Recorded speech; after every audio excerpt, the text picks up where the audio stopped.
Hey y'all, I'm here at Huffman Dam in Dayton, Ohio. The Wright Brothers Memorial and some Indian mounds to check out. I'm standing here over Huffman Prairie. You can see out through Wright-Patterson Air Force Base, Dayton, Ohio. And if you come over here, it's located right by the Huffman Dam. And you can see the road, the single lane road going over the dam. This is one of the 5 Metro Park dams built after the 1913 flood in Dayton. And this is a place I've been coming for many years. I went to Wright State here in Dayton, and I just kind of want to show you around a little bit. There are 4 Native American Indian mounds here. And although I've spent time on both of these mounds meditating so many times I cannot count them. And up here I've had encounters with red-tailed hawks and all sorts of other wildlife up close. They just come right up. This is a good place to have a picnic.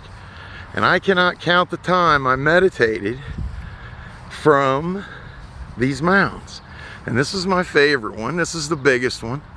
There are 4 mounds here. And these mounds were built by Hopewell Indians connected to Adena. And there's a lot of mound building Indians in Ohio, in Chillicothe, Adena National Park. There are, I think it's 61 mounds, including the tallest mound in Ohio. And in Miamisburg, the Native American mound there actually has a human in it. There's a body in that one. And that's the 2nd largest mound, right there by 75. And Sunwatch Village, which is known as the Fort Ancient Indians. So we don't have a lot of records. You go down to Serpent Mountain in Hillsboro, you'll see this. Built by the Adena culture, probably right around 0.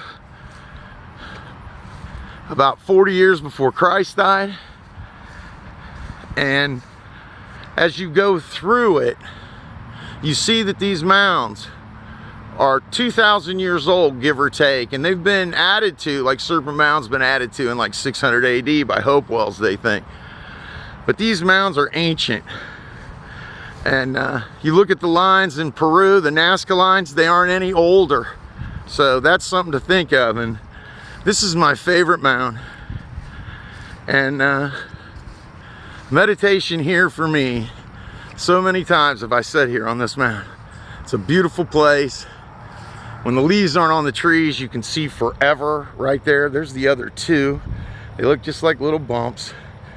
In these mounds, tools are buried, and not humans, implements, pottery, shards when they've been excavated.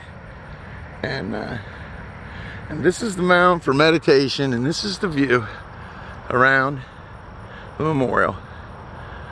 And it's a beautiful place. Transcendental meditation is the way. And it's simple. It's not some kind of hoodoo or voodoo.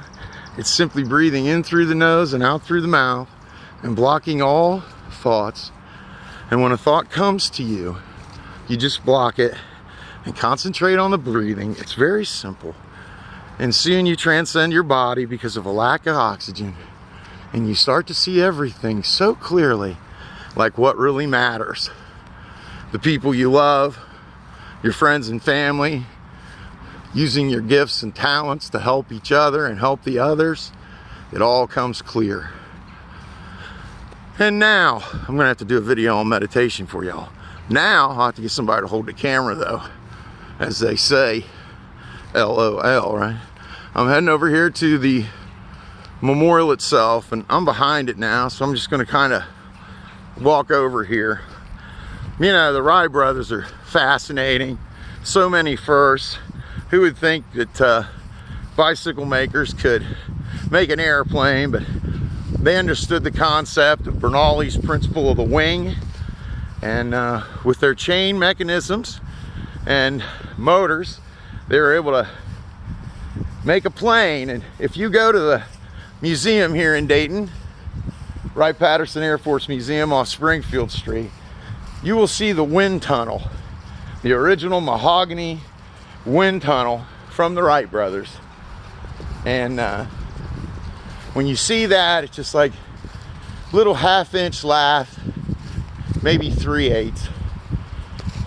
And when you see they built a wind tunnel, you're sort of like, wow, no wonder they could fly.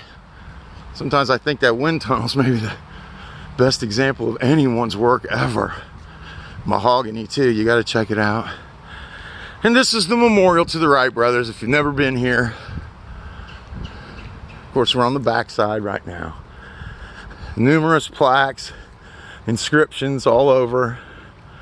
Along the face of the cliff out here overlooking Huffman Prairie, there are signs that tell you more and more about the flood and other things.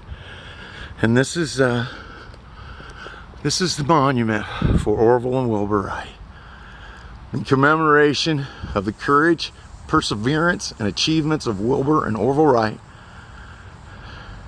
Through original research, the Wright brothers acquired scientific knowledge and developed theories of aerodynamics, which their invention of aileron control, that's the tail, enabled them in 1903 to build and fly at Kitty Hawk, the first power-driven, man-carrying aeroplane capable of flight.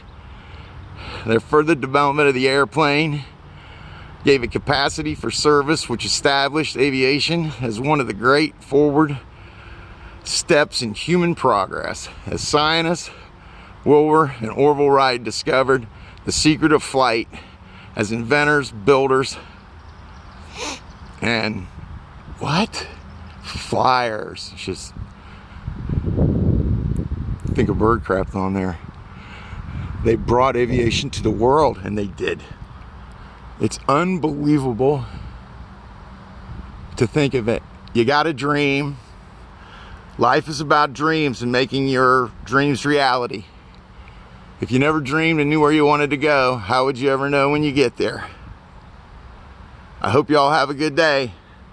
It was good being with you. Take care, y'all. Peace out. Wright brothers, all the way.